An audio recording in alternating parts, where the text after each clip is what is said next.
Демалыс күндеріне арналған ауа райы болжамы. Барша хабардар болсын. Сәлем қымбат көрермен, сіз білген және сіз күткен арна назарларыңызға қайта оралды. Біз сізге ең жақсы ұсынамыз. Жұмысымыз жабыс қалдырмау үшін видеосына бірден лайк белгісін басып қойыңыз. Сіз басқан болсаңыз ендеше біз бастадық. 2 градус аяз. Демалыс күндеріне арналған ауа райы болжамы жарияланды. Еліміздің солтүстігінде, шығысында және орталығында түнгі және таңертеңгі сағаттарда 2 градусқа дейін аяз болады.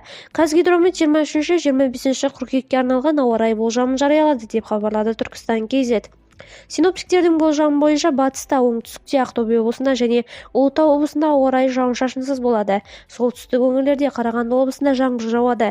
Елдің шығысы мен оңтүстік шығысында да жауын жауады. Түнде таулы аймақтарда жаңбырдың соңы қар араласуы мүмкін. Еліміздің солтүстігінде, шығысында және орталығында түнгі және таңертеңгі сағаттарда 2 градусқа дейін аяз болады. Күндізгі сағаттарда Қазақстан Республикасы батысындағы ауа температурасы 25-30 жылыға дейін. Солтүстік, оңтүстік өңірлерде және еліміздің орталығында температураның 18-23 жылға дейін көтерілуі мүмкін.